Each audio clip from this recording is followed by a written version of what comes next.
सुप्रभात. या देवी सर्वभूतेषु विद्यारूपिता नमस्तस्यै नमस्तस्यै नमस्तस्यै नमो नमः.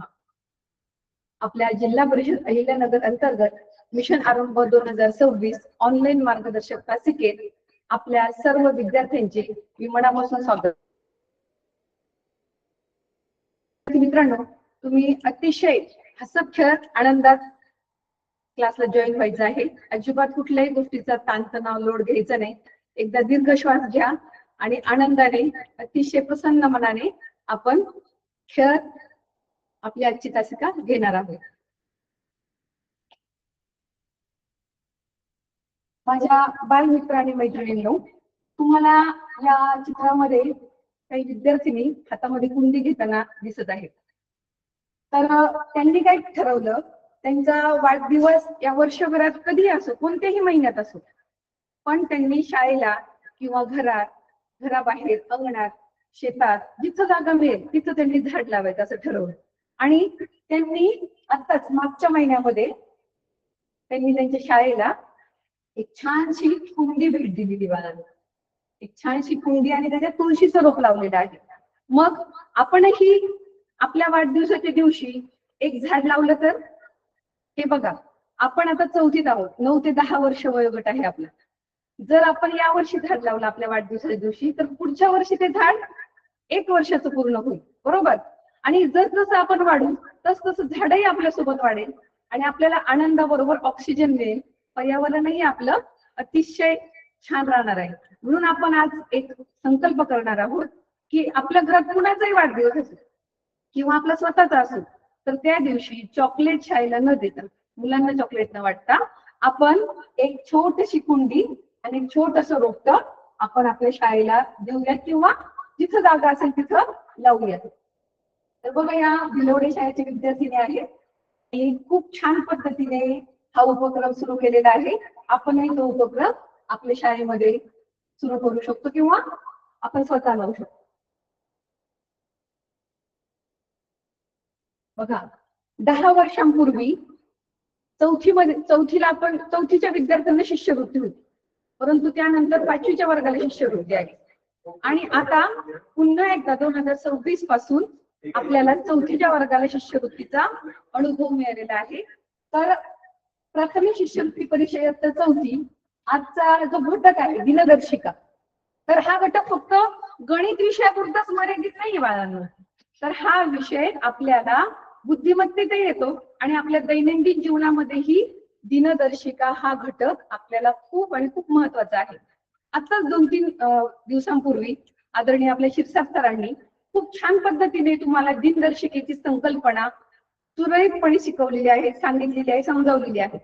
खूप छान पद्धतीने त्यांनी प्रत्येक घटक तुम्हाला सोप्या पद्धतीने सांगितलेला आहे.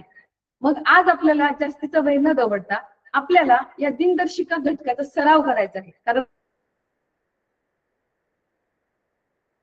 केला तर आपण त्या घटकामध्ये, त्या विषयामध्ये निष्णात होत असतो, तरबेज होत असतो. मग आपल्याला दिनदर्शिका या हा घटक परीक्षेमध्ये बुद्धिमत्ता असो किंवा गणित असो, प्रश्न असतात 1 ते 2 प्रश्न असतात. त्याला मार्क्स गुण असतात 2 ते 4 आणि त्याचा भारांश असतो 2% ते 4%. पण जर तुम्ही हा दिनदर्शिका घटक 4थीच्या वयात शिकला तर तुम्हाला लाईफ टाइम हा घटक उपयोगी पडणार आहे. तुम्ही 4थीलाच पक्का करून घेतला हा घटक तर 5वीला वेगवेगळ्या स्पर्धा परीक्षांना उपयोग पडेल, 6वीला पडेल, 7वीला पडेल. आणि नंतर पूर्ण तुमचं शिक्षण झाल्यावर जर तुम्हाला MPSC UPSCच्या काही परीक्षा द्यायच्या असतील किंवा इतर स्पर्धा परीक्षा द्यायच्या असतील तर त्यातही या घटकावर प्रश्न विचारले जातात. कोणकोणत्या विषयात? गणित आणि बुद्धिमत्ता या विषयामध्ये. म्हणून आपल्याला हा घटक हसत खेळत आनंदात तो आपल्याला शिकायचाय, समजून घ्यायचाय आणि आपल्याला या घटकामध्ये काय व्हायचंय, तरबेज होऊन आपल्या हक्काचे मार्क तुम्हाला मिळवायचे. आणि माझा विश्वास आहे तुम्ही सगळी हुशार मुलं आहात. तुम्ही या घटकामध्ये एकही मार्क तुमचं जाणार नाही, कारण तितका सराव तुमचा आजच्या तासिकेला होणार आहे. आपण तासिकेला सुरुवात करण्यापूर्वी एक गमतीशीर गोष्ट मी तुम्हाला सांगणार आहे, कारण तुम्हाला गोष्ट फार आवडते हे मला माहिती आहे. हे बघा, दक्षिण आफ्रिकेमध्ये एक थोर क्रांतिकारक होऊन गेले. त्यांचं नाव आहे, एकदा काय होतं, दक्षिण आफ्रिकेमध्ये अनेक शास्त्रज्ञ जातात आणि तिथं ते आदिवासी मुलांची एक स्पर्धा घेण्याचं ठरवतात. त्या आदिवासी मुलांना सांगतात, तुमच्या समोर ही फळांनी भरलेली टोपली आहे, जो कोणी 1 नंबर धावेल त्याला ही फळांची टोपली दिली जाईल. पुढे जे घडतं बाळांनो, ते पाहून ते शास्त्रज्ञ हैराण होतात, आश्चर्यचकित होतात. पुढे काय घडलं? त्या सगळ्या आदिवासी मुलांनी एकमेकांचे हात पकडले आणि ते सोबत त्या फळांच्या टोपलीजवळ गेले. सोबत फळांच्या टोपलीजवळ जाऊन त्यांनी ती फळाची टोपली हातात घेतली. त्यानंतर ते शास्त्रज्ञ म्हणाले, तुम्ही असं का केलं? त्यावर कधीच विसरायचं. ते मुलं म्हणाले, उबुंटू. तुम्हाला इथं तो शब्द पण दिसतोय बघा, आणि हातात हात घेतलेले मुलंही दिसत आहेत. ते मुलं म्हणतायत उबुंटू. उबुंटू म्हणजे काय? मी आहे म्हणजेच आम्ही आहोत. I am because we R.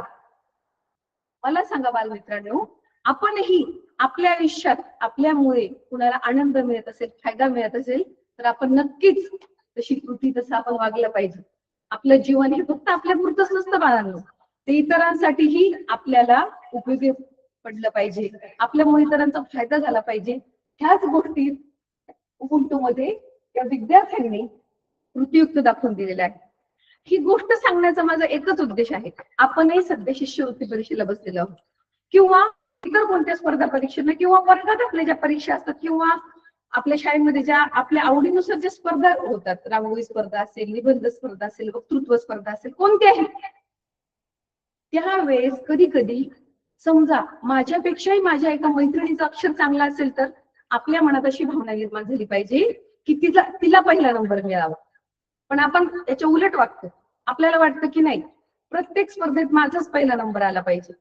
मग जी स्पर्धा परीक्षा आहे शिष्यवृत्तीची, आपण जर सोबत गटागटाने, जोडी जोडीने वर्गामध्ये अभ्यासाला बसलो, 2 मित्र आहेत आणि दोघांचे दोघं वेगवेगळ्या घटकामध्ये तरबेज आहेत, आणि एकमेकांसोबत जर त्यांनी अभ्यास केला, तर ते दोघंही कमीत कमी वेळेत जास्तीत जास्त त्यांना ते घटक आत्मसात होणार आहे. या गोष्टीतून तुम्ही एकच लक्षात ठेवायचंय की फळांची टोपली म्हणजे आपली शिष्यवृत्ती परीक्षा, आणि ते सगळे मुलं म्हणजे आपण स्वतः, आपण सगळ्यांनी सोबत त्या शिष्यवृत्ती परीक्षेला आत्मविश्वासाने, आनंदाने सामोरं जायचं आहे. जर आपण सोबत गेलो तर सगळ्यांना चांगलं यश मिळणार आहे. काही विद्यार्थी गुणवत्ता येतील आणि सगळे विद्यार्थी पात्र होतील. जर आपण सोबत गेलो तर एकट्याने काहीच होत नाही. तुम्हाला छत्रपती शिवराय माहितीये, त्यांनी सगळ्या मावळ्यांना सोबत घेऊन स्वराज्याचं तोरण बांधलं होतं आणि आपल्याला स्वराज्य मिळवून दिलं होतं. म्हणून आपणही शिष्यवृत्ती परीक्षेमध्ये सोबत सगळ्यांनी पुढे जाऊन आपल्याला ते यश मिळवायचं आहे. आता मला सांगा, तुमच्या समोर दोन महिन्यांचे एक कॅलेंडरचे हे पेजेस आहेत. तर आता मी तुम्हाला थोडंसं तुम्ही ऑब्झर्वेशन करायचं आहे. शिष्यवृत्तीचे मी तुम्हाला एक छोट्या काही अशा क्लुप्त्या ट्रिक्स सांगणार आहे की तुम्हाला प्रत्येक प्रश्न सोडवताना त्या ट्रिकचा फायदा होणार आहे. ती पहिली ट्रिक आहे ऑब्झर्वेशन. पेपर कुठलाही प्रश्न समोर आला तर आपल्याला बाळांनो काय करायचं आहे, ऑब्झर्वेशन करायचं आहे. तर तुमच्या समोर ही फेब्रुवारी 2016 आणि जुलै 2025 हे 2 कॅलेंडरचे पेज आहेत. तुम्हाला सरांनी त्या दिवशी शिकवले लीप वर्ष कोणतं असतं, सामान्य वर्ष कोणतं असतं, बरोबर. आता त्याला डबल आपल्याला सांगत बसायचं नाहीये. तर बघा, फेब्रुवारी 2016 हे कोणतं वर्ष आहे, तर हे आहे लीप वर्ष. कारण कुठल्याही एककाने, कुठल्याही महिन्याच्या एककाने दशकाला जर 4 ने निशेष भाग दिला, निशेष म्हणजे पूर्ण भाग दिला, तर ते असतं लीप वर्ष. आणि शतक वर्ष असते, उदाहरणार्थ 2000 साल हे शतक वर्ष आहे, त्याला 400 ने भाग दिला तर ते लीप वर्ष आहे. मग तुम्हाला माहितीये, तुम्हाला दिसते हा आहे फेब्रुवारी 2016चा महिना, आणि फेब्रुवारी महिन्याच्या 2016च्या महिन्यामध्ये 29 दिवस असतात. तर ते 29 दिवस काय असतात,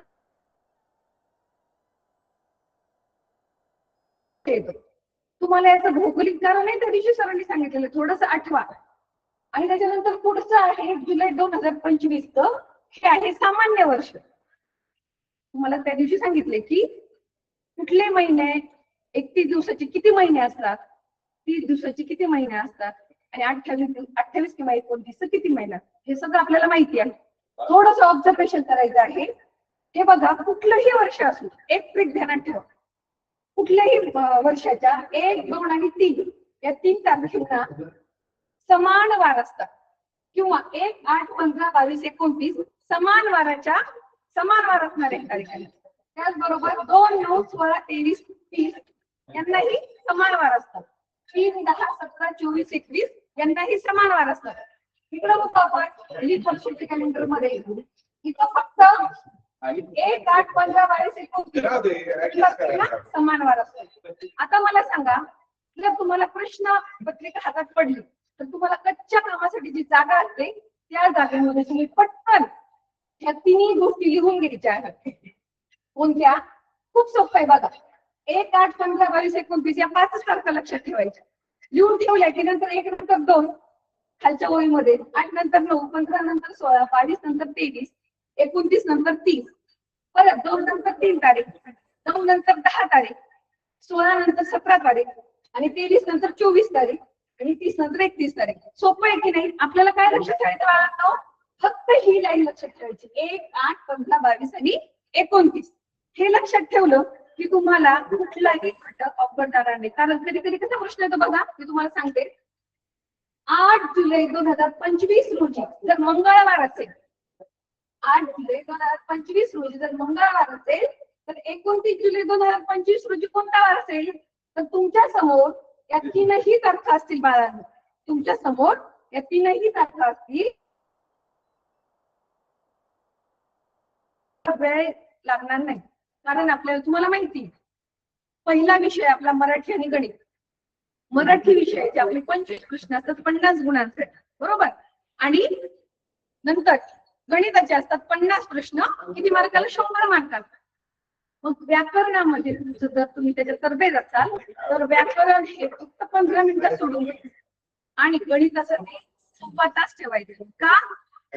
तर काही प्रश्न थोडेसे किचकट असतात, तुम्हाला माहिती कसं असतं, थोडे प्रश्न सोपे, काही मध्यम आणि काही कठीण स्वरूपाचे.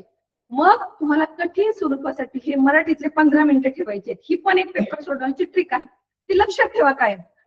पण तुम्हाला प्रत्येक घटकामध्ये तितका सराव तुम्हाला करावा लागणार आहे. मग तुम्ही परत आपण या कॅलेंडर कडे येऊया. ऑब्झर्वेशन नीट करा. लीप वर्ष 2016 आणि सामान्य वर्ष 2025. लीप वर्ष आणि सामान्य वर्षात एक कोणता महत्वाचा फरक असतो? तर लीप वर्षात 366 दिवस असतात आणि सामान्य वर्षात 365 दिवस असतात. ठीक आहे, आपण पुढे जाऊया. बघा, एक तुमचा मित्र आहे, तो मध्ये उभा आहे आणि त्याला या चक्रामधून बाहेर पडायचं आहे. बघा, आपण या स्कॉलरशिप परीक्षेमध्ये सेंटर उभा असतो आणि आपल्या बुद्धी असे A, B, C आणि D असे 4 पर्याय असतात बाळांनो, बरोबर. आणि आपल्याला आपण शोध घेत असतो की आपल्याला कोणता पर्याय अचूक निवडायचा किंवा कोणता पर्याय बरोबर टिक केल्यावर आपलं उत्तर बरोबर येणार आहे. मग आपण काय करतो? सुरुवातीला तो प्रश्न शांत मनाने वाचतो, थोडंसं निरीक्षण करून, जर गणित असेल तर सोडवतो, मराठी असेल तर थोडा विचार करून आपण उत्तर टिक करतो. तर आता ऑब्झर्वेशन केलं असेल तर माझ्या काही बालमित्रांनी याचं उत्तर दिलेलं आहे. ठीक आहे, मला दिसतंय, खूप हुशार आहेत तुम्ही. तर हा मुलगा A, B आणि C कुठल्याही रस्त्याने त्याला बाहेर पडता येत नाही, तर तो येणार आहे D या मार्गाने. तो बाहेर पडल्यावर बरोबर D तून त्याला, मग या ट्रिकचं याचं उत्तर आहे D. मग परीक्षेमध्येही असंच आपल्याला करायचं असतं. 4 पर्याय असतात. 4ही पर्याय उत्तर असतात का? तर नाही, एकच पर्याय असतो. आपल्याला ऑब्झर्वेशन केलं तर आपल्याला कट पद्धतीचाही उपयोग करता येतो. आपल्या मागे आपल्या एक मॅडम होते, त्यांनी सांगितलं होतं की कट पद्धत कशी वापरायची, बरोबर. मग आपल्याला असं जर काही प्रश्न डोळ्यांनी निरीक्षणाने आपल्याला सोडवता आले पाहिजे, तितका आपला त्या घटकाचा परफेक्ट सराव झाला पाहिजे. ठीक आहे.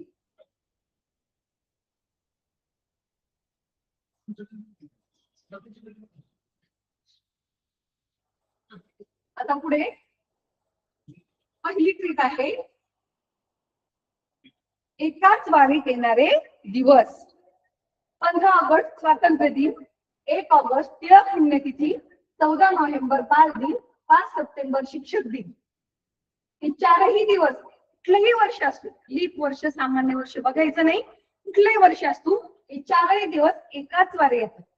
बघा लगेच तुम्हाला ही ट्रिक लक्षात आल्यावर, असा प्रश्न परीक्षेला आल्यावर जर तुम्ही शांत मनाने एकाग्रतेने जर लक्ष दिलं तर तुम्हाला ही ट्रिक लक्ष देणार आहे आणि तुम्हाला लगेच परीक्षेला जर असा प्रश्न आला तर तुमचे मार्क लगेच तुम्ही खिशात घालून घ्यायचे, तुमचे पक्के ठरवायचे आहेत. बघा पण तुम्हाला दिनविशेष माहिती पाहिजे. 1 जानेवारी ते 31 डिसेंबर पर्यंत प्रत्येक महिन्यात येणारे दिनविशेष तुम्हाला माहिती पाहिजे. मराठी महिन्यांमध्ये कोणते सण साजरे केले जातात हेही तुम्हाला माहिती पाहिजे. आणि 1 जानेवारी ते 31 डिसेंबर मध्ये कोणकोणते दिनविशेष साजरे केले जातात हेही तुम्हाला. स्वातंत्र्य दिन असतं आपल्याला माहिती आहे, 15 ऑगस्ट स्वातंत्र्य दिन, 1 ऑगस्टला टिळक पुण्यतिथी, 14 नोव्हेंबरला बाल दिन, बरोबर. त्याचबरोबर पुढे 5 सप्टेंबरला शिक्षक दिन. आणि मग याची ट्रिक काय लक्षात ठेवायची, स्वाटी बाशी. काय लक्षात ठेवायची याची ट्रिक, स्वाटी बाशी. हे जर लक्षात ठेवलं, फक्त स्वाटी बाशी लक्षात ठेवायचं. स्वा म्हणजे काय, स्वातंत्र्य दिन. टी म्हणजे काय, टिळक पुण्यतिथी. बा म्हणजे काय, बाल दिन. आणि शी म्हणजे काय, शिक्षक दिन. जर तुम्ही ही ट्रिक लक्षात ठेवली, हे दिनविशेष लक्षात ठेवले तर तुम्हाला या घटकाचे प्रश्न अतिशय एका सेकंदात सोडवता येणार आहे. तर आपल्याला ही ट्रिक तुमच्या लक्षात आली आहे असं मी समजून पुढे जाणार आहे. पुन्हा एकदा जर तुम्हाला स्क्रीनशॉट काढून ठेवायचा असेल तरी तुम्ही ठेवू शकता. एकाच वारीत येणारे दिवस, 15 ऑगस्ट स्वातंत्र्य दिन, 1 ऑगस्ट टिळक पुण्यतिथी, 14 नोव्हेंबर बाल दिन, 5 सप्टेंबर शिक्षक दिन. आणि याची ट्रिक आहे स्वाटी बाशी. तुम्हाला नंतर ही पीडीएफ पण मिळणार आहे. जर स्क्रीनशॉट नसेल हे तर राहू द्या, तुम्हाला आपण याची पीडीएफ देणार आहोत. तुम्ही फक्त लक्षात ठेवा, किंवा आपल्याकडे जे शिष्यवृत्तीचं पुस्तक असेल ते सगळं दिलेलं असतं. आपला पहिला प्रश्न बाळांनो, पहिला आहे स्वातंत्र्य दिन जर बुधवारी आहे तर शिक्षक दिनाचा वार कोणता. पहिल्या तुम्हाला उत्तर मिळालं असणार आहे. तुम्हाला उत्तर मिळालं असणार आहे. कसं काय मिळालं, काय प्रश्न आहे, स्वातंत्र्य दिन जर बुधवारी आहे तर शिक्षक दिनाचा वार कोणता. बघा स्वातंत्र्य दिन आणि शिक्षक दिन एकाच वारी येणारे दिवस आहे ते. तर मग स्वातंत्र्य दिन जर बुधवारी आहे तर शिक्षक दिन पण कधी असणार आहे सांगा. बरोबर सांगितलं,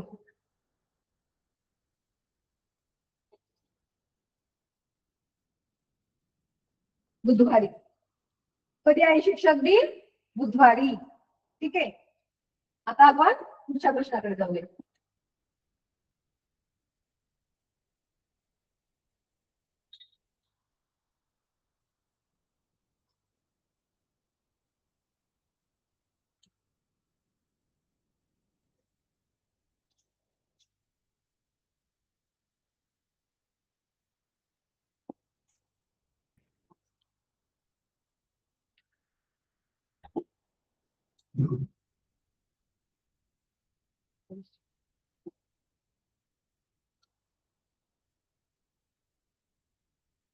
दुसरा प्रश्न आहे तुमच्या समोर.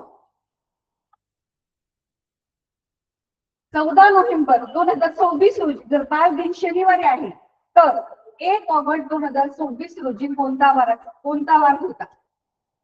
बघा 14 नोव्हेंबर 2026 रोजी बाल दिन शनिवारी होता तर 1 ऑगस्ट 2026 ला पण काय असणार आहे, शनिवार.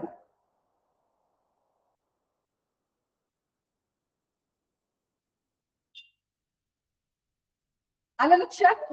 जी आपण स्वाटी भाषी जी बघितली होती ट्रिक त्याच्यावरचे हे 2 प्रश्न आहेत. तर तुम्ही असे आणखी प्रश्न तयार करू शकता सरावासाठी.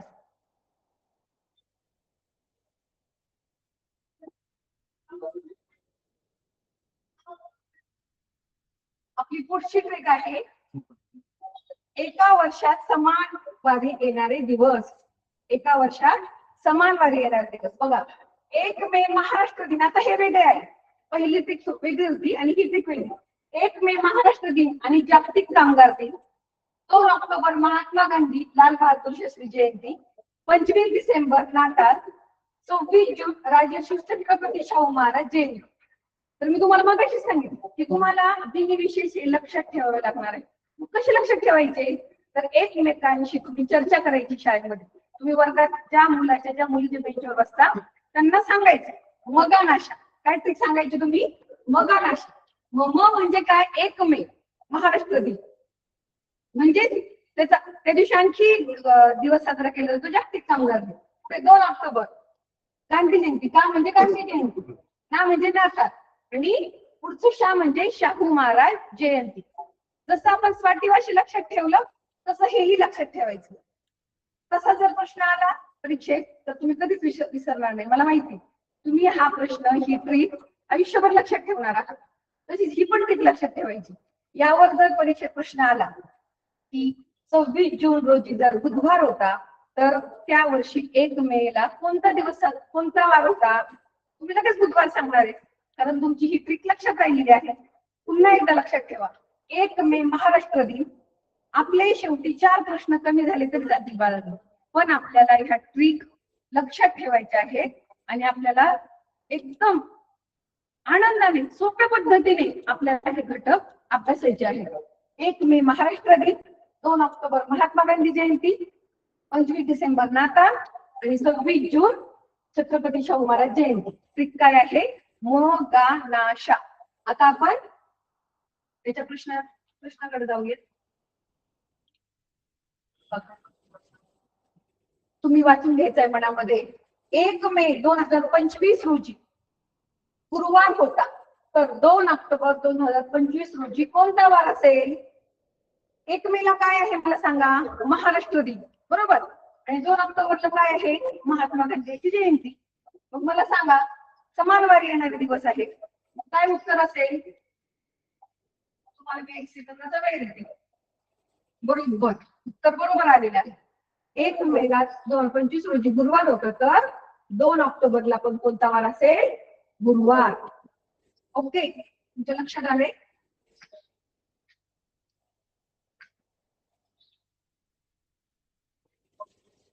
पुढचा प्रश्न. 26 जून 2026 रोजी शुक्रवार होता तर 25 डिसेंबर 2026 रोजी नाताळच्या दिवशी कोणता वार येईल? सेम क्वेश्चन आहे, फक्त इथं काय दिनविशेष बदलले आहेत. 26 जूनला काय आहे माहिती तुम्हाला, 25 डिसेंबरला काय आहे हेही तुम्हाला माहिती. थोडस डोक्याला चालना द्या. मग काय उत्तर येईल? 26 जून रोजी 26 जून 2026 रोजी शुक्रवार होता तर 25 डिसेंबर 2026 रोजी पण काय येणार आहे? काही लक्षात ठेवायचे आणि लगेच उत्तर सांगायचं आहे. शुक्रवार. ठीक आहे.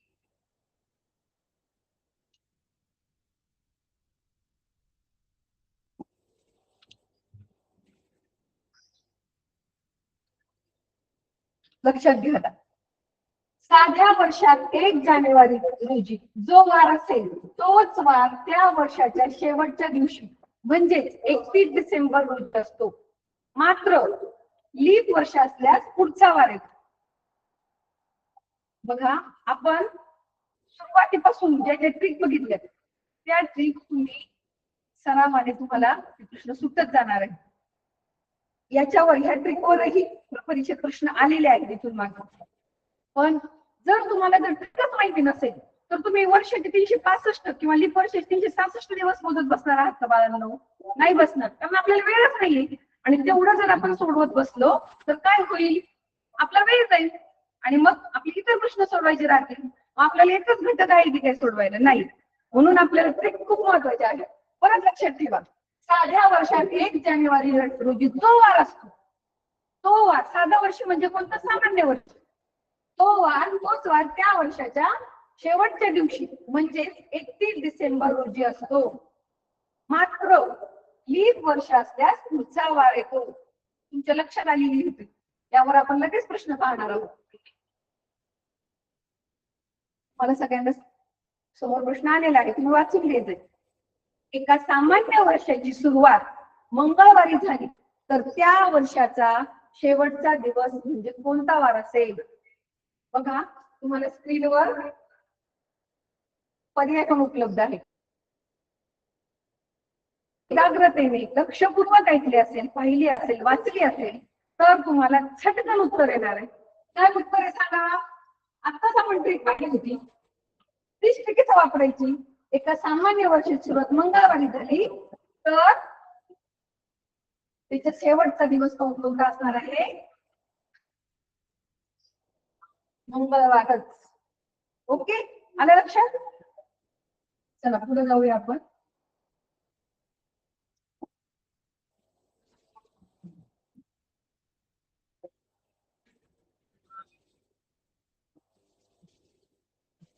प्रश्न पाहायचा सगळ्यांनी हा. 1 जानेवारी 2025 रोजी बुधवार होता तर 31 डिसेंबर 25 रोजी कोणता वार असेल? सांगायचं तुम्ही सगळ्यांनी. सगळ्यांनी हा प्रश्न बारकाईने बघायचा आहे. 1 जानेवारी 2025 रोजी बुधवार होता तर 31 डिसेंबर 2025 रोजी पण कोणता वार असणार आहे? मित्रांनो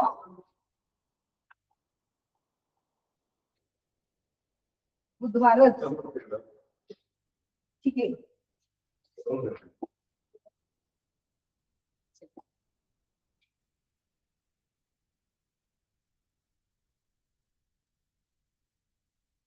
तुमच्या समोर पुढचा प्रश्न. 1 जानेवारी 2024 रोजी सोमवार होता तर 31 डिसेंबर 2024 रोजीचा वार कोणता? बघा स्पष्टीकरण. एक मला तुम्हाला आणखी एक गोष्ट सांगायची आहे बाळांनो, की गणित हा विषय सोडवताना म्हणजे आता सराव करताना स्पष्टीकरण लिहिण्याची सवय लाव, म्हणजे आपल्याला लगेच नेमकं उत्तर कोणतं आहे ते लक्ष देणार आहे. म्हणून तुम्हाला काय लक्षात ठेवायचं आहे? प्रश्न सोडवताना स्पष्टीकरण लिहिण्याची सवय लावायची. रफ वही भेटते बाजारामध्ये, रफ वही आणायची 200 पेजेस आणि जे जे घटक झाले ते घटक स्पष्टीकरणासहित सोडवायचे, म्हणजे परीक्षेत तुमचा वेळ वाचणार आहे. बघा 1 जानेवारी 24 रोजी सोमवार होता तर 31 डिसेंबर 2024 रोजीचा वार कोणता? पर्याय सोमवार, मंगळवार, बुधवार आणि गुरुवार. तर स्पष्टीकरण काय आहे? बघा मी तुमच्यासाठी मुद्दाम इथं स्पष्टीकरण दिलेलं आहे. लीप वर्ष असेल तर वर्षाची सुरुवात ज्या दिवसांनी झाली त्याचा पुढचा वार वर्षाच्या शेवटच्या दिवशी येतो. मगाशी पण आपलं झालेलं आहे युक्तीमध्ये आणि आता तुम्हाला प्रश्नाच्या खाली पण हे स्पष्टीकरण झालेलं आहे. तर बाळांनो बघा आता काय आहे सांगा मला, तुम्हीच उत्तर सांगायचं आहे. तुम्हीच मला उत्तर सांगायचं आहे. काय उत्तर असेल या प्रश्नाचं सांगा. 1 जानेवारीला सोमवार होता तर लीप वर्ष आहे, उत्तर तुम्हाला मिळालेलं आहे.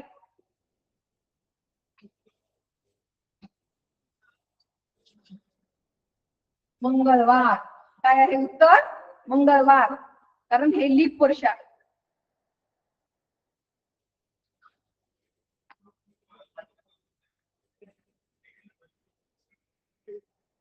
बघा तुमच्या समोर हे तुमच्या मिशन आरंभ पुस्तकातील दिनदर्शिकेचं पान आहे. तुम्हाला हे माहिती आहे, मिशन आरंभचं पुस्तक आहे आपलं, त्याच्यामधलं ते पान आहे. हे सगळे महिने मी तुम्हाला याच्यासाठी दाखवते की तुम्हाला हे पेज आज तुम्ही दिवसभरात शाळेत गेलं तर पाहिजे आणि ते वाचायचं आहे.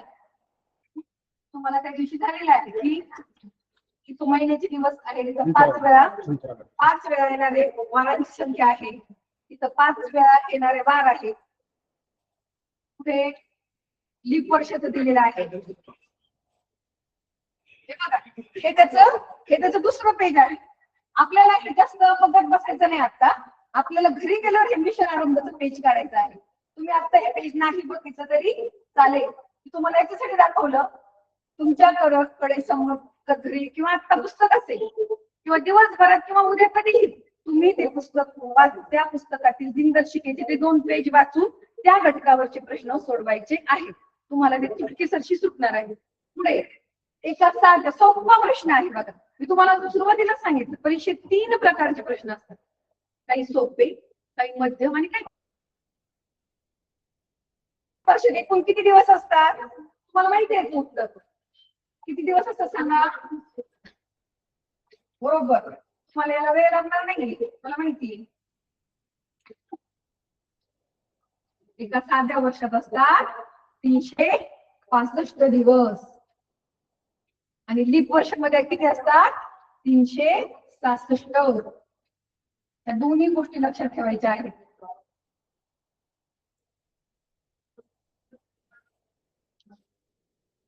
पुढचा प्रश्न बघू आपण.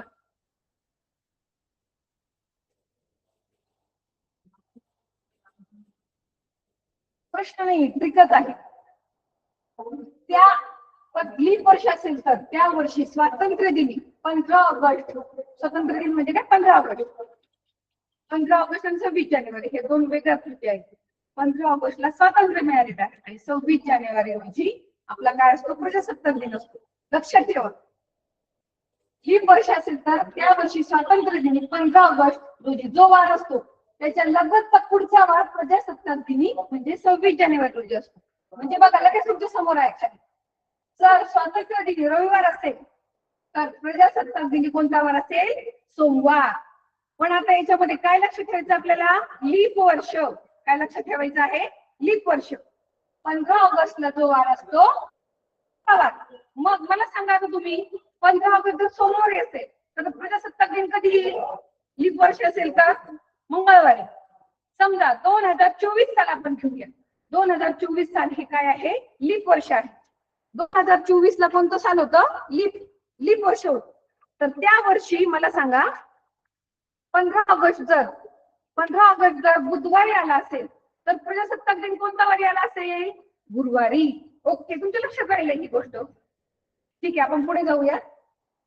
ही ट्रिक लक्षात ठेवायची आहे सगळ्यांनी. आता लीप वर्ष नसेल तर, अगोदर आपण लीप वर्ष असेल तर पाहिलं, आता लीप वर्ष नसेल तर तुम्ही पण वाचून घ्यायचं आहे.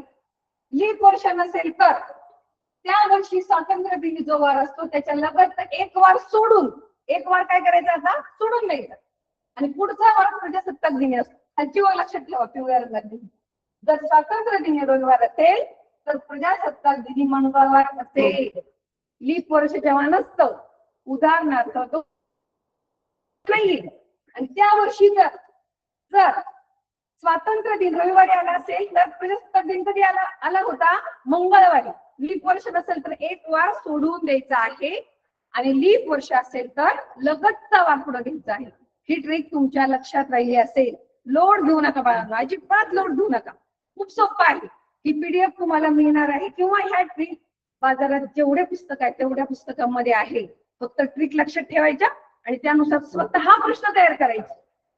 काहीतरी तुम्हाला जे प्रश्न संच, सराव संच जे असतील शिक्षकांनी दिलेले क्लासमधले किंवा इतर, ते तर सोडवायचीच आहेत.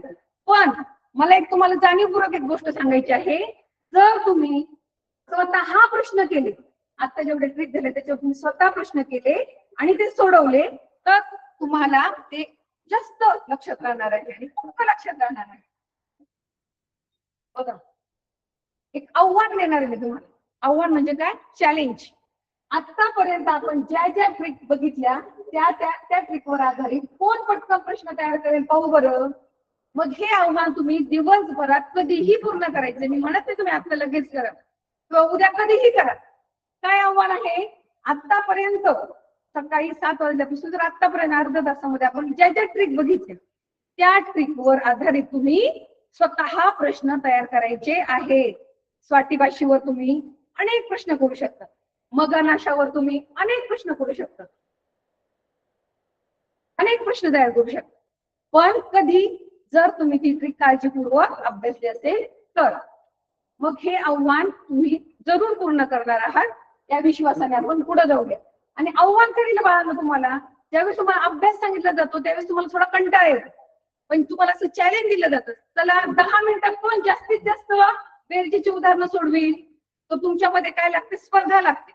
मग तुम्ही काय करता? तुमच्या बेंचवरच्या मागच्या पुढच्या विद्यार्थी, तुमच्या मित्रमैत्रिणींनी जर कुणी 50 उदाहरणं सोडवले 10 मिनिटात तर तुम्ही 70 सोडवण्याचा प्रयत्न करता आणि तुम्ही स्वतःहून स्वयंप्रेरणेने ज्यावेळेस कुठलीही गोष्ट करता त्यावेळेस त्याच्यामध्ये अचूकता असते आणि सगळ्यात महत्वाचं म्हणजे त्यावेळेस तुम्हाला काय असतो, आनंद असतो. म्हणून आपल्याला आनंदाने हे घटक समजून घेऊन अभ्यास करून ते परीक्षेला सोडवायचे आहे. बघा, जेव्हा आपण स्वतःलाच आव्हान देऊ की आज दिवसभरात मी दिनदर्शिकेची किती उदाहरणे सोडवणार, तेव्हा आपले श्रम निम्म्यावर येतात. जेव्हा जर आपल्याला असा लोड आला असेल, आता कसं होईल माझं, इतके अवघड प्रश्न मी कसे सोडू, पण आपल्याला ट्रिक मिळालेले आहेत आता, मग तेव्हा आपले श्रम हे निम्म्यावर येतात, परिणाम दुप्पटीपेक्षा अधिक होतात. जेव्हा सर मॅडम शिक्षक तुम्हाला वर्गामध्ये सांगतात उदाहरण संग्रह 9 सोड,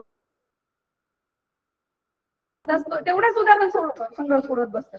पण जर तुम्हाला असं सांगितलं की अर्धा तासामध्ये तुम्ही किती उदाहरण संग्रह सोडवणार, तर निश्चितच काही मुलं 3 ते 4 उदाहरण संग्रह सोडवतील, काही मुलं 2 सोडवतील आणि काही मुलं 1 सोडून पुढे जातील.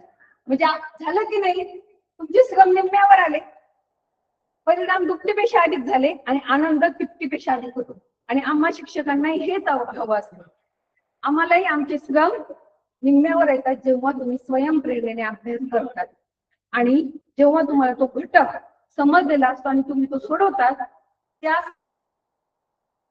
कुठलाच नसतो. म्हणून तुम्ही स्वतःही आनंदी राहायचा आहे आणि शिक्षकांनाही आनंदी ठेवायचा आहे. बघा, तुमच्या समोर हे 21व्या शतकातील काही कौशल्य आहेत. Critical thinking, creative thinking, collaboration, communication, confidence आणि कम्पॅशन. या 6 गोष्टी कधी घडणार आहे, जेव्हा तुम्ही स्वतःला आव्हान देणार आहात, तेव्हा ह्या 6 कौशल्य तुमच्यामध्ये येणार आहे. तुम्ही क्रिटिकल थिंकिंग म्हणजे तुम्ही चिकित्सक विचार करायला लागणार आहात. तुम्ही एकमेकांसोबत जेव्हा पियर मध्ये जोडीने अभ्यास करण्याची सवय लावा. समजा तुमच्या जवळ एखादी मैत्रीण आहे, तिचा कागद मापन हा घटक पक्का आहे आणि तुमचा दिनदर्शिका पक्का आहे. तुम्ही एकमेकींना ट्रिक सांगितले, एकमेकींना तुम्ही प्रश्न सांगितले, एकमेकींकडून सोडून घेतले किंवा चर्चा केली, किंवा मी म्हणते सोपं घटक आपण विरुद्धार्थी शब्द घेऊ. जर तुम्ही ब्रेकच्या वेळेमध्ये किंवा 4 नंतर किंवा खेळता फुगडी खेळता लेझिम खेळता पाडेपाठ केले किंवा चर्चा केली एखाद्या टॉपिकची, तिने विरुद्धार्थी किंवा समानार्थी किंवा कुठलाही घटक असो, तिने अर्धा सांगितलं तुम्ही अर्धा सांगितला, किंवा वर्गात तुम्ही ह्या पद्धतीने 4-4च्या 3-3च्या गटात 2-2च्या जोडीमध्ये हा अभ्यास केला, सगळे कौशल्य तुमचे विकसित होणार आहेत. आणि बाळांनो, सुरुवातीला मी तुम्हाला जे उबुंटू सांगितलं, आपल्याला सोबत जायचंय, तर ती गोष्ट ह्या सगळ्या अभ्यास पद्धतीमधूनच तुम्हाला शिकायला मिळणार आहे. क्रिएटिव्ह थिंकिंग, तुम्ही काहीतरी नवीन कल्पना करणार आहात, कोलॅबोरेशन राहणार आहे, तुमच्यामध्ये एकमेकांमध्ये सहयोग राहणार आहे. काय राहणार आहे? सहयोग राहणार आहे. मनात कटुता निघून जाणार आहे. पुढे तुमच्यामध्ये ते कम्युनिकेशन आहे, संवादाची. बघा, तुम्ही पुढे जाल तेव्हा तुम्हाला वेगवेगळ्या इंटरव्ह्यूज द्यायचे आहेत, त्याची सुरुवात तुमची इथंच होणार आहे. या 6 कौशल्य तुमच्या लाईफ मध्ये, तुमच्या जीवनात अंगीकारायचे असतील तर तुम्हाला सोबत राहून एकमेकांच्या मदतीने अभ्यास करायचा आहे. आणि यामुळे काय होणार आहे, तुमचा आत्मविश्वास वाढणार आहे, कॉन्फिडन्स वाढणार आहे आणि पुढं यामुळे तुमच्यामध्ये करुणा, कम्पॅशन, दया निर्माण होणार आहे. आपण बघा, रस्त्याने जाताना एखादं कुत्र्याचं पिल्लू त्याच्या अंगावर एखादी गाडी गेली तर आपण काय करतो, त्याला हळूच उचलून बाजूला ठेवतो. आपल्यामध्ये करुणा, दया भाव जागृत झाला पाहिजे. आपण जर राग केला तर आपली एकाग्रता नष्ट होते, एकाग्रता नष्ट झाली तर आपण जे शिकतोय ते आपल्या लक्षात राहतं. म्हणून आपलं मन नेहमी प्रसन्न, आनंदी ठेवून आपल्याला अभ्यास करायचा आहे. पुढे बघा, दिनदर्शिकेचे कालमापन. दिनांक 2 पासून 4 दिवसांनी कोणती तारीख येईल? जेव्हा प्रश्नामध्ये पासून हा शब्द वापरला जातो तेव्हा दिलेला दिवस देखील मोजायचा असतो. मात्र दिवसांनी हा शब्द वापरला असेल तर येणाऱ्या दिवसानंतरचे दिवस उत्तर असते. बघा, लगेच प्रश्न आहे खाली, दिनांक 2 पासून 4 दिवस, दिनांक 5 4 दिवसांनी दिनांक 6 येईल. बघा, पासून म्हटलं की तो दिवसही ठेवायचा, एवढं ध्यानात ठेवायचं. पासून म्हटलं, 2 पासून म्हटलं का 2 पासून मोजायचं, 5 पासून म्हटलं का 5 पासून पुढचे दिवस मोजायचे. ठीक आहे, पुढे पर्यंत बघा, पासून आणि पर्यंत ही ट्रिक आहे का? दिनांक 2 ते दिनांक 4 पर्यंत एकूण शब्द वापरला जातो, तेव्हा दिलेला दिवस मोजायचा असतो. जेव्हा प्रश्नामध्ये पर्यंत हा शब्द वापरला जातो तेव्हा तो दिवस देखील मोजायचा असतो. म्हणजे दिवस बघा, आता ह्या वर्षीचं जे शिष्यवृत्तीचं पुस्तक आहे, तर त्या 4थीच्या शिष्यवृत्तीच्या पुस्तकामध्ये हे घटक आहे बघा. दिनांक 6 पासून 4 दिवस मोजल्यास कोणती तारीख येते? स्पष्टीकरण. दिनांक 6 पासून असा शब्द प्रयोग केला असल्याने मोजताना 6 दिवस धरायचं, म्हणजेच 9 हे उत्तर मिळेल. पुढचं दिनांकानंतर 4 दिवस मोजल्यास कोणती तारीख येते? स्पष्टीकरण. मी तुम्हाला मागाशी सांगितले, तुम्हाला स्पष्टीकरणाची खूप गरज आहे. तुम्हाला स्पष्टीकरणाची काय आहे? खूप गरज आहे. तर दिनांक 6 नंतर असे म्हटले असल्याने 6 हा दिवस मोजताना धरत नाही, म्हणून 10 हे उत्तर. पुढे दिनांक 6 पासून 4 दिवसांनी मी गावी गेलो, तर माझी येण्याची तारीख कोणती? स्पष्टीकरण आहे. 6 पासून असे म्हटले असल्याने 6 हा दिवस मोजताना 6 दिवस मोजताना धरावा. मात्र 6 पासून 4 दिवसांनी म्हणजे दिनांक 6 पासून 4 दिवसानंतर असा अर्थ होतो, म्हणजे 10 ही माझी येण्याची तारीख होय. तर या सगळ्या गोष्टी आपल्याला प्रश्नातून समजून घ्यायच्या आहेत. बघा, पुढचा प्रश्न आहे 9वा. ज्या महिन्यामध्ये, सोपा प्रश्न आहे, ज्या महिन्यामध्ये 31 दिवस असतात असे वर्षात महिने किती? किती महिने आहेत तुम्हाला माहिती आहे? याची पण एक ट्रिक आहे. ज्या महिन्यामध्ये 31 दिवस असतात असे महिने वर्षात किती? तर 7. तर बघा, त्या दिवशी सरांनी सांगितले, मी पण परत सांगते. 30 दिवसाचे महिने किती असतात? 4. आणि 31 दिवसाचे किती असतात?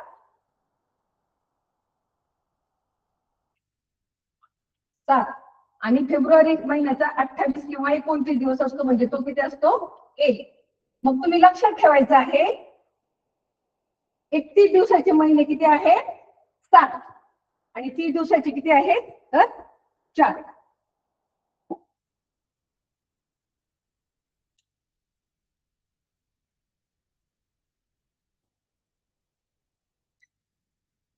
पुढचा प्रश्न, जर 10 एप्रिलला शुक्रवार होता तर त्याच महिन्यात 30 एप्रिलला कोणता वार असेल? सांगा. आता हा तुम्हाला वाटेल की अरे ही ट्रिक तर माहितीच नाही आपल्याला, हा प्रश्न कसा सोडवायचा? तर खूप सोपा आहे बाळांनो हा प्रश्न. त्याचं स्पष्टीकरण आता असं करायचंय आपल्याला.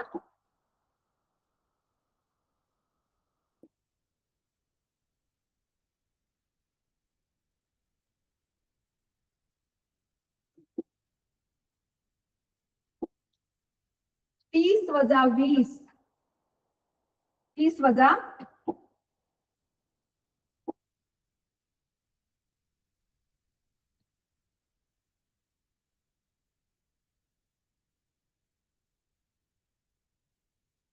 किती उत्तर आलं? 20 उत्तर आलं, बरोबर. मग आता काय करायचं? एका आठवड्यात किती दिवस असतात? 7 दिवस असतात. मग आपल्याला काय करायचं? या 20 ला 7 ने भाग द्यायचं. मग 7चा पाढा बोलायचा, आपण म्हणायचा 7 एक 7, 7 दुने 14. ही बाकी आहे ना, दिनदर्शिकेमध्ये बाकीला खूप महत्व आहे. ही बाकी लक्षात ठेवायची आहे आपण. किती आलेली बाकी? 6. तर 6 बाकी आली, तर आपण हा जो वार दिलेला आहे शुक्रवार, तर त्या शुक्रवार मध्ये काय करायचंय? हे बाकीचे दिवस मिळवायचे आहेत. मोजा बरं पुढे मग. शुक्रवार नंतर शनिवार, रविवार, बुधवार आणि गुरुवार. तर काय उत्तर आहे आपलं? पर्याय क्रमांक 1 गुरुवार. काय केलं आपण?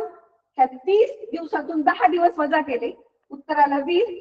20 ला एका आठवड्यात 7 दिवस असतात, म्हणून 7 ने भागलं. बाकी आली, बघून घ्या, ज्याला स्क्रीनशॉट काढायचा आणि स्क्रीनशॉट. किती दिवस मिळवले? 6 दिवस मिळवले. आपलं उत्तर आलं पर्याय क्रमांक 1 गुरुवार. ह्या टाईपचे पण तुम्ही अनेक प्रश्न तयार करू शकतात. पुढच्या प्रश्नाकडे जायचंय आपल्याला. सोपा प्रश्न आहे. सुमितचा जन्म 29 फेब्रुवारी 2026 रोजी झाला तर त्याचा तिसरा वाढदिवस. प्रश्न पहिल्या उत्तर काढता आलं पाहिजे, एवढं आपलं निरीक्षण पाहिजे. 2016 काय आहे? लीप वर्ष आहे. 2016 काय आहे? लीप वर्ष आहे, बरोबर. मग 2016 झाला त्याचा जन्म झाला. 2016 काय झाला त्याचा जन्म झाला. हा, तर मग लीप वर्ष हे किती वर्षांनी येतं? दर 4 वर्षांनी, बरोबर. मग 2020 ला त्याचा काय असेल? 2020 ला त्याचा पहिला वाढदिवस असेल. नंतर 2020 नंतर 2024 ला त्याचा कोणता वाढदिवस असेल? दुसरा. आणि 24 नंतर पुढचं लीप वर्ष येतं 2028. 2028 ला त्याचा तिसरा वाढदिवस केला जाईल, म्हणजेच पर्याय क्रमांक 4.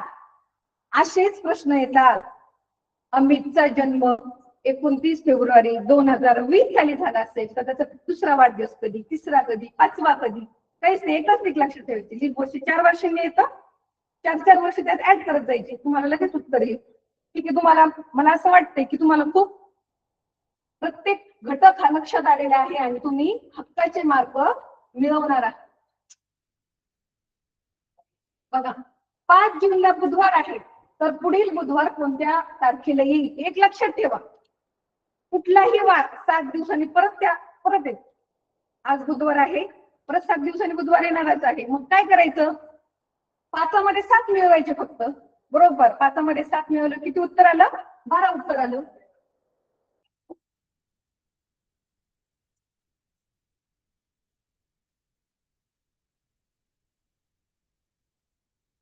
पर्याय क्रमांक 1 काय केलं आपण? या 5 मध्ये काय केलं? 7 मिळवले, 12 आलं. म्हणजे पुढील बुधवार किती तारखेला येईल? 12 जून रोजी येणार आहे. असे पण प्रश्न तुम्ही स्वतः तयार करायचे आहेत. मी तुम्हाला प्रत्येक मिनिटचा प्रश्न तयार करण्याचं आव्हान देत आहे. शाळेची सहल 13वा प्रश्न आहे.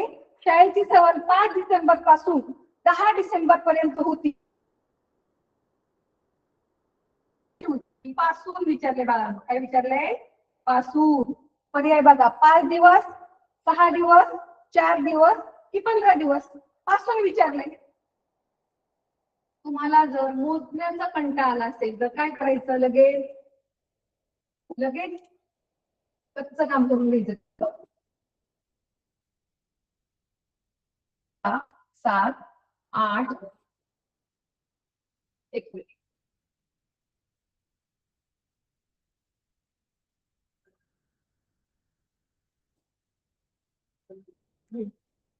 हा, एक लक्षात घ्या. 5, 6, 7, 8, 9 आणि 10 किती दिवस झाले सांगा? किती दिवस झाले? 6 दिवस. ओके, म्हणजे पर्याय क्रमांक बी याचं उत्तर आहे. पुढचा प्रश्न आहे. सन 2002 चा महाराष्ट्र बुधवारी होता, तर 1 जून 2002 चा वार कोणता? सगळ्यांनी पर्याय बघायचे आहेत. पहिला पर्याय आहे शनिवार, दुसरा पर्याय आहे बुधवार, तिसरा आहे रविवार, चौथा आहे गुरुवार. इथं पण तुम्ही काय करायचंय बघा, खूप सोपं आहे. महाराष्ट्र दिन कोणत्या महिन्यात आलाय? महिन्यात असतो मे महिन्यात. मे महिन्याचे दिवस किती? 31. किती आहेत मे महिन्याचे दिवस? 31.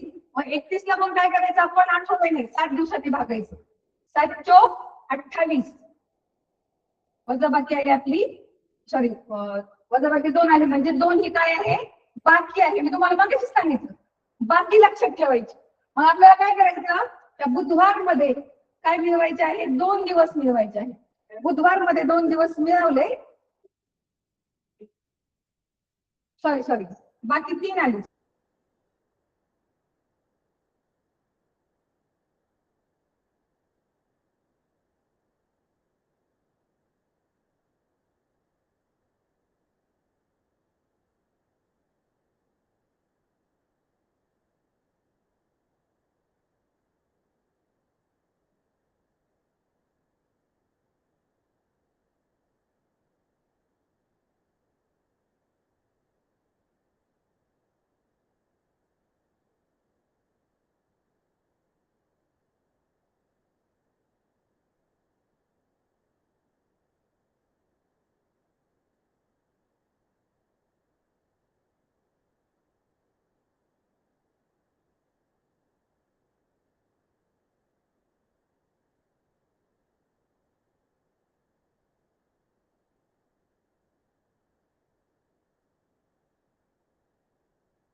परीक्षा पार करणार आहात आणि पुढे जाणार आहात, पुन्हा त्याग देणार आहात.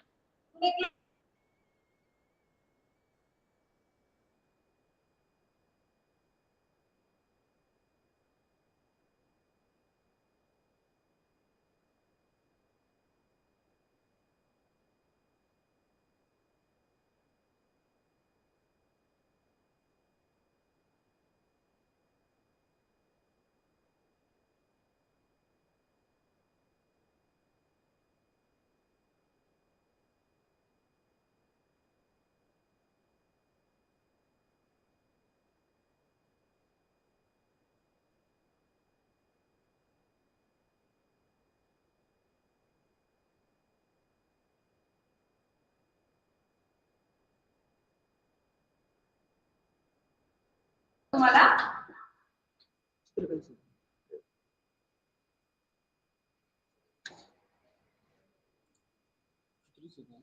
एक, 8, 15, 22 आणि 29 या पाचही वारी पाचही तारखेला एकच समान वार असतो, बरोबर. काय प्रश्न आहे परत बघूया आपण.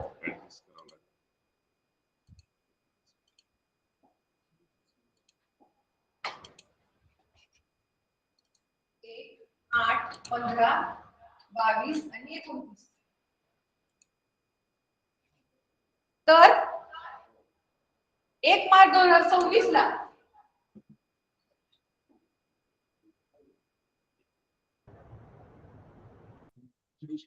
1 मार्च 2026 रोजी 16 रोजी मंगळवार असल्यास त्या महिन्यात खालीलपैकी कोणता वार पार येणार नाही.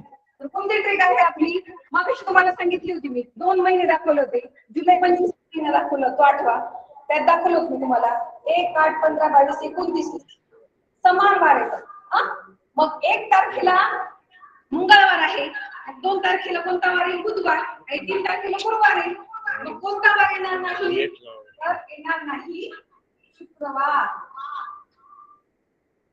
शुक्रवार हा वार येणार नाही.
हे काय आहे लीप वर्ष आहे. लीप वर्षामध्ये किती दिवस असतात 29 दिवस असतात.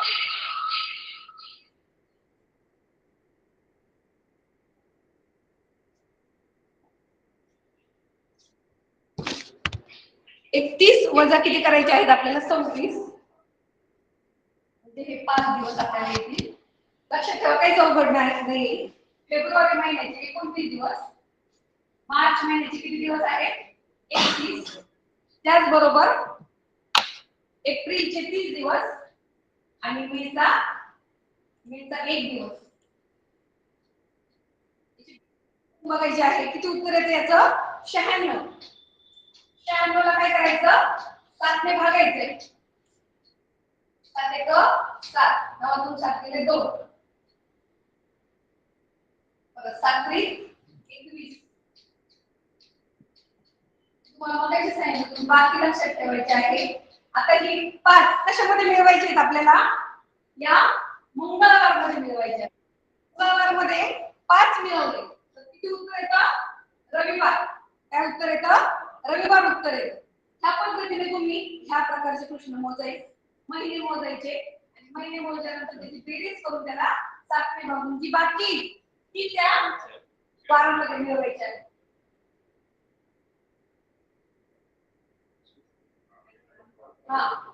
तर बघा हे जे प्रश्न आहे स्क्रीनवर आपले फक्त 2 प्रश्न राहिलेले आहेत. तर ते तुम्ही एकच एवढा सांगते मी 11 जानेवारी 2020 रोजी शनिवार होता. तर 2021 या वर्षी त्याच तारखेला कोणता वार होता. बघा स्पष्टीकरण 2020 हे लीप वर्ष आहे. एक दिवस त्याचा जास्त 2021 आणखी 1 दिवस म्हणजे 2 दिवस पुढे वार जाणार. शनिवार मध्ये 2 दिवस मिळवले तर उत्तर येतं सोमवार. ठीक आहे. हा प्रश्नाचं तुम्ही स्क्रीनशॉट काढून घ्यायचा आहे आणि तुम्ही हा प्रश्न स्वतःच्या मनाने घरी सोडवायचा आहे. ठीक आहे. सगळ्या विद्यार्थ्यांना एक चौथीच्या सगळ्या विद्यार्थ्यांना सगळ्या आमच्या शिक्षकांकडून स्कॉलरशिप परीक्षेसाठी यशोदय शुभेच्छा. बघा आत्मविश्वास ठेवा, प्रयत्नाला पर्याय नाही. एक लक्षात ठेवा मेहनत तुमची आहे त्याला साथ आमची मिळणार आहे. यश तुमचं आहे आणि हेच आमचं स्वप्न आहे. तर लक्षात ठेवा बाळांनो, ध्येय ठेवा आणि यश मिळवा. मन लावून अभ्यास करा, वेळेचे योग्य नियोजन करा, शंका विचारा आणि समजून घ्या. प्रामाणिक प्रयत्न म्हणजे सुंदर परिणाम. तुमच्या यशस्वी वाटचालीसाठी हार्दिक हार्दिक शुभेच्छा. तर ही ऑनलाईन तासिका संधी मिळाली त्याबद्दल मी आपल्या पाचर्डे शिक्षण विभागाची मनापासून ऋण व्यक्त करते आणि आमचे तंत्रस्नेही दोन्ही शिक्षक इथं कंटिन्यू एक चांगल्या पद्धतीने आम्हाला पॉझिटिव्हली सकारात्मक साथ देत आहेत. त्यांची मी ऋण व्यक्त करते आणि तुम्हाला पुढच्या परीक्षेसाठी सगळ्या all the best. Thank you so much.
Process